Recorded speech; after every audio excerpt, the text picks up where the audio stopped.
ওই দিন করলে যাওয়ায় আসা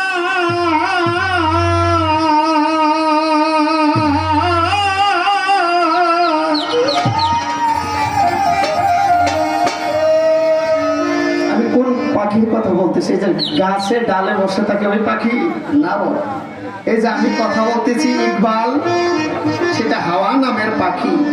যদি ওই হাওয়া নামের পাখিটা আমার ভিতর থেকে বাইর হয়ে এখানে এসে আটকে যায়, তাহলে আমার এই দেহটার মূল্য থাকে না।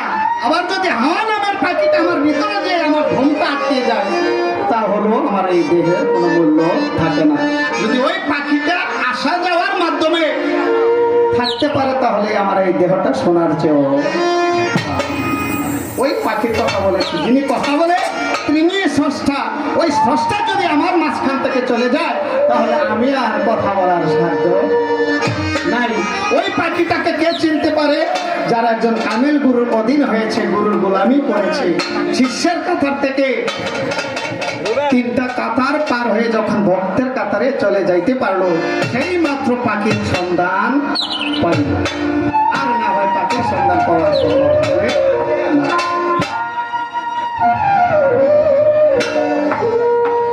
তার মাঝখানে আমাদের মাঝে দুজন অতিথি মেহমান বৃন্দ আসছেন। এই ব্রাহ্মণবাড়িয়া কসবা থেকে আমার শ্রদ্ধাভাজন বড় ভাই এরশাদ ভাই, আমার ভাইজান প্রতি সালাম।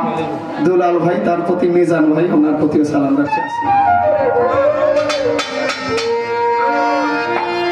অচিন গায়ের অচিন পাখি রে, কই